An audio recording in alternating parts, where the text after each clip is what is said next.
Assalamualaikum warahmatullahi wabarakatuh. Pada saat ini saya akan melakukan wawancara terhadap salah satu guru di SMP Negeri 4 Polowali mengenai pembelajaran yang diterapkan di dalam kelas. Dan tentunya di samping saya sudah ada Ibu. Mungkin kepada Ibu bisa memperkenalkan diri. Terima kasih. Nama saya Nurul Ana SS. Saya mengajar di SMP Negeri 4 Polowali, itu kelas 8 dan kelas 9. Baik, di sampingnya ada salah satu siswa, mungkin bisa memperkenalkan diri.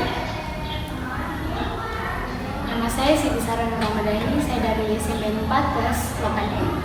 Kemudian di sampingnya lagi masih ada satu siswa, langsung saja memperkenalkan dirinya. Perkenalkan, nama saya Sarah, saya siswa SMP Negeri 4 Polowali dan saya berasal dari kelas 8E. Oke, baik. Sebelum masuk dalam wawancara, saya akan terlebih dahulu menanyakan satu saja kepada Ibu. Ibu sudah berapa tahun mengajar di SMP 4 ini? Sekarang ini saya masuk tahun ke-4. Sudah 4 tahun. Oke, baik. Langsung saja. Pertanyaan pertama saya akan memberikan tentunya kepada Ibu Nirwana, yaitu bagaimanakah pendapat Ibu terkait dengan pembelajaran di masa pandemi dan setelah pandemi ini? Oke, terima kasih. Kalau bagi saya, pembelajaran di masa pandemi itu terus terang itu punya tantangan yang luar biasa.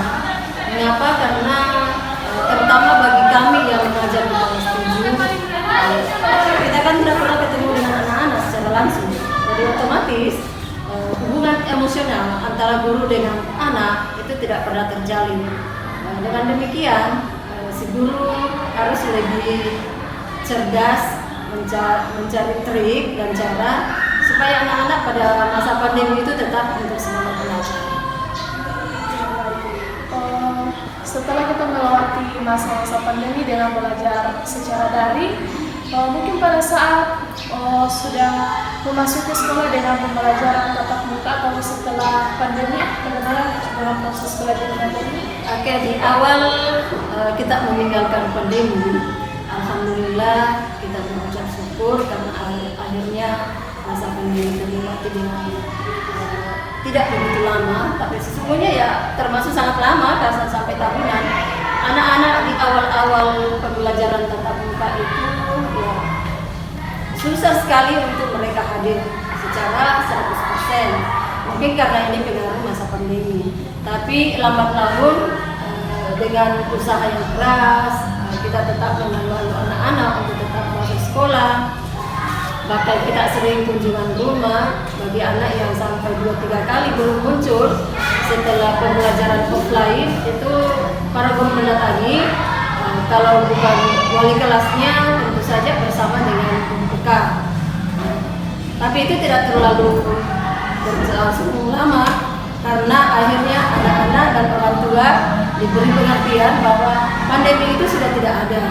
Jadi silakan Bapak Ibu merelakan anaknya untuk aktif belajar secara tatap muka. Sudah jelas dan sangat jelas. Lalu pertanyaan saya lagi, Bu, media pembelajaran seperti apa yang digunakan di dalam kelas ini? Media ya? Iya, media. Kalau media dalam kelas itu ya tentu saja tidak terlepas dari papan tulis, kemudian ada HP, LCD, ya, proyektor maksud saya, kemudian ditambah dengan laptop yang alhamdulillah di sekolah ini dikatakan lumayan banyak. Lebih-lebih lagi itu sudah bisa dihitung jari guru yang tidak punya laptop sendiri. Itu yang kami baik, selanjutnya Bu, ada pertanyaan. Kurikulum apa yang diterapkan di SMP Negeri 4 ini? Kemudian bagaimana pendapat Ibu terhadap kurikulum yang diterapkan? Apakah ada kelebihan atau kendala tentunya yang dihadapi selama menerapkan kurikulum tersebut? Sampai saat ini kurikulum yang kami terapkan di SMP Negeri 4 ini itu masih tetap menggunakan kurikulum 2013. Sebenarnya setiap kurikulum boleh dikata ada plus minusnya. Sebenarnya kalau kurikulum 2013 yang pertama yang paling kami anggap memudahkan itu karena kami para guru bidang studi semua sudah memiliki buku paket, baik itu buku penunjang maupun buku-buku LKS lainnya, itu semua sudah tersedia. Nah, ditambah lagi dengan referensi yang lain, itu alhamdulillah semua sudah tercukupi. Namun di balik itu kalau dibandingkan dengan kurikulum yang sudah lewat, ya sepertinya tidak terlalu mencolok kekurangan dari ke-13 ini. Baik, berbicara mengenai kurikulum, lalu bentuk kebijakan dari pemerintah kabupaten atau pusat mengenai kebijakan kurikulum dari segi peningkatan kompetensi guru, apakah guru dilibatkan dalam workshop peningkatan kompetensi tersebut untuk menyongsong pembelajaran yang berbasis MBKB atau Merdeka Belajar atau kampus Merdeka? Di awal pemberlakuan kurikulum 2013 itu kami guru semua dimodali dengan apa itu kurikulum 2013. Seiring dengan berjalannya waktu, ya, kami para guru sudah sering sekali melakukan pertemuan workshop, baik itu workshop antara teman di dalam satu sekolah maupun kita digabung dari beberapa kabupaten, ya, bahkan mungkin kita diutus ke salah satu provinsi, itu ada. Namun sekaitan dengan Merdeka Belajar, sampai saat ini kami para guru hanya mencari secara otodidak saja apa itu Merdeka Belajar. Karena terus terang, sekolah kami pada saat ini itu belum termasuk sekolah yang terpilih untuk melaksanakan Merdeka Belajar. Karena dengar-dengar, saya juga tidak bisa memastikan apakah benar atau tidak. Merdeka Belajar ini kan ada prosedur tertentu yang harus dilalui ketika sebuah sekolah akan memperlakukan Merdeka Belajar. Jadi saran ke pemerintah, mudah-mudahan sekolah kami juga ini segera mendapatkan posisi sebagai sekolah pelaksana Merdeka Belajar. Mudah-mudahan saja ketika Merdeka Belajar ini diberlakukan, kami para guru memang sangat perlu untuk dimodali seperti apa itu proses Merdeka Belajar ketika guru menerapkan terhadap anak-anak. Di dalam proses pembelajaran ada media. Selain media tentu ada metode dalam mengajar. Mungkin metode apa saja yang digunakan dalam pembelajaran di dalam kelas? Kalau 2013 itu kurikulum ini sudah pasti menggunakan metode saintifik, yaitu anak-anak diawali dengan mengamati apa saja yang diterangkan guru. Namun seiring perkembangan waktu, metode dari guru itu bervariasi. Salah satunya bisa kita mengambil metode tentang istilah pokok. Dari akronim pokok itu dimulai dari permainan. Kadang ketika guru masuk di awal pembelajaran, boleh saja guru memberikan trik dengan bermain. Kemudian memberikan materi apa yang diajarkan guru saat itu, anak-anak diberi kebebasan. Nah, di sini muncul istilah otonomi. Anak-anak memilih apa yang ingin dia baca dari bacaan yang ditayangkan guru kah, atau apa yang dia menonton. Dengan guru menampilkan tayangan misalnya. Kemudian setelah anak memilih dari segi otonomi itu, kepentingan apa yang akan diraih si anak ketika dia memilih materi tersebut. Kemudian apa fungsinya untuk dia. Selanjutnya ketika mereka pulang ke rumah, dia akan mudah mendapatkan tambahan pengetahuan dengan adanya orang dekat di mereka, seperti orang tuanya kah, kakaknya kah, yang mampu membantu mereka sekaitan dengan otonomi pelajaran apa tadi yang dia pilih atau tayangan apa tadi yang dia pilih. Kemudian setelah ada bantuan dari orang dekat, maka si anak ini mudah-mudahan akan muncul kemampuannya untuk merangkai semua apa yang telah mereka pilih dari istilah pokok tadi. Mungkin seperti itu. Ya, baik. Di dalam mengenai metode pembelajaran, apakah dalam menerapkannya apakah ada kendala yang ibu temukan atau semacam suatu masalah. Iya. Oke. Anak-anak itu kan dalam komunitas yang luar biasa, beda-beda karakternya, beda-beda kemampuan segi ekonominya. Itu yang terutama. Ketika misalnya saya ingin menggunakan HP dan mewajibkan anak untuk membawa HP, kadang saja ada anak yang justru tidak bawa dengan alasan saya tidak punya HP, Bu. Ada yang punya HP tetapi mereka tidak punya kuota. Nah, itu salah satunya. Kedua, kadang ada anak yang kurang mampu untuk bersosialisasi ketika mereka dikumpulkan dalam satu kelompok, terutama kalau tidak membentuk kelompok seperti itu. Tapi tantangan-tantangan seperti ini saya kira itu tidak menjadi masalah yang berat ya, karena itu tergantung kemampuan kita para guru, bagaimana trik kita untuk mengatasi persoalan-persoalan seperti itu. Ya, baik. Jadi apa harapan Ibu terhadap visi Indonesia Emas? Visi Indonesia Emas, dari kata emas saja ya tentu kita berharap anak-anak Indonesia akan bisa terlahir menjadi emas-emas yang cemerlang di luar sana setelah mereka menuntut pendidikan. Karena satu hal yang saya yakini sejak saya menjadi guru, bahwa setiap anak itu punya berlian di hati mereka, hanya tergantung cara gurunya mengasah sehingga berlian itu akan nampak di permukaan setelah mereka sukses dalam menuntut ilmu. Ya, mungkin ada saran Ibu untuk program MBKM? Oke.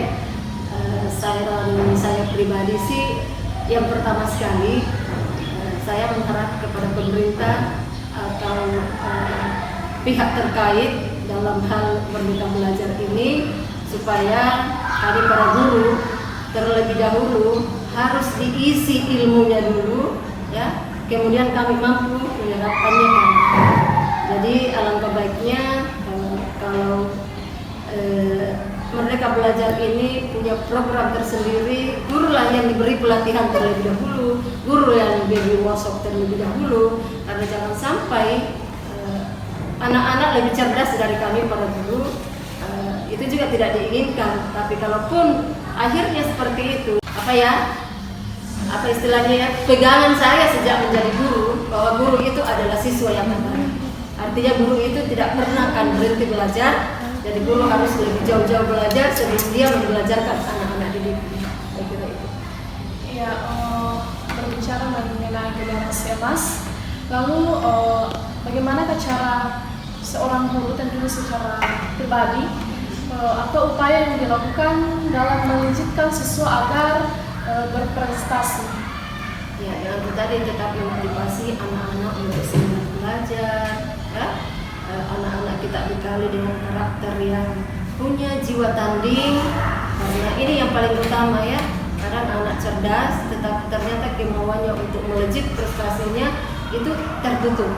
Ini yang harus yang paling utama kita tekankan ke anak-anak, keberanian dia untuk membuka dirinya bahwa dia mampu.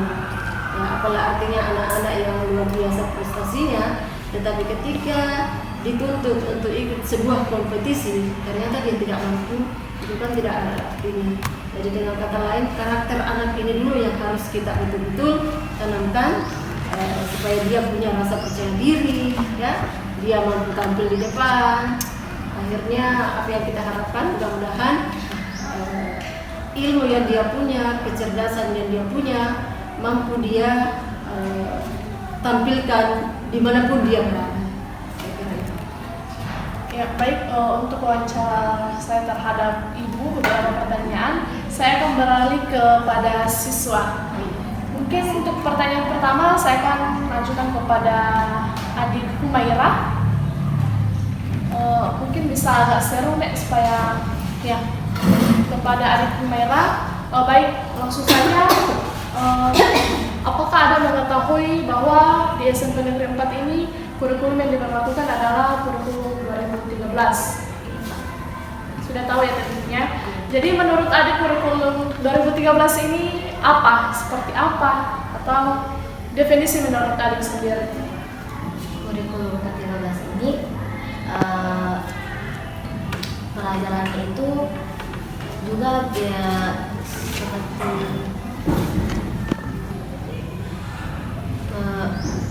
mengajarkan kita dengan mudah, dan jika misalnya kita bertanya dengan guru-guru dan kita dibiarkan untuk bertanya dan dijawab dengan guru-guru. Iya, tentunya itu menurut tadi bahwa kurikulum 2013 ini pembelajarannya lebih mengarah kepada umpan balik terhadap guru mata pelajaran. Baik, selanjutnya saya tanyakan bahwa apakah adik tersendiri termotivasi belajar dengan metode mengajar yang digunakan oleh guru mata pelajaran seperti yang disampaikan oleh ibu tadi, metode yang digunakan? Iya, kita motivasi oleh metode pembelajaran yang diberikan. Iya, alasannya?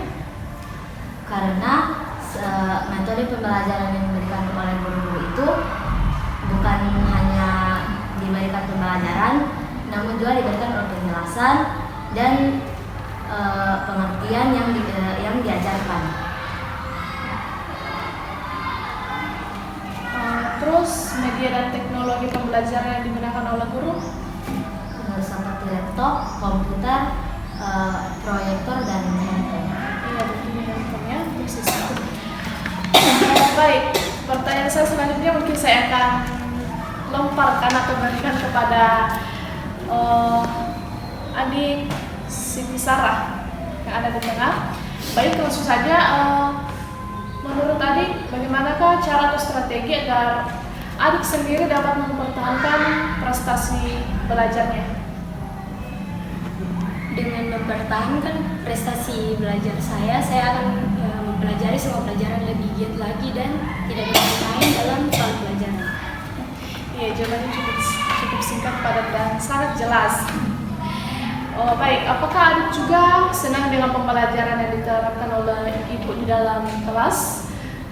Dan jika adik sangat tertarik, mungkin bisa memberikan penjelasan? Iya, saya sangat senang karena pembelajaran saat ini sangatlah menyenangkan karena bisa dapat mempelajari bukan hanya lewat buku tapi dapat juga lewat internet. Iya, lalu bagaimana pendapat adik sendiri mengenai keterampilan abad 2021? Dimana kita ketahui bahwa abad 2021 adalah abad yang sangat canggih, penuh dengan apa-apa bisa dilakukan dengan teknologi. Lalu bagaimana pendapat adik? Di abad 2021 ini saya lebih bersemangat belajar karena di saat belajar kali ini berbeda pada saat belajar di abad sebelumnya. Iya, mengenai abad 2021 kan kita sudah menggunakan teknologi. Apakah dalam proses pembelajaran, apakah ibu pernah mengenalkan aplikasi semacam penggunaan Classroom atau aplikasi-aplikasi lainnya dalam proses pembelajaran? Sampai saat ini belum pernah, tapi di ulangan kali ini sudah dimasukkan aplikasi lewat phone. Aplikasi seperti apa itu? Yang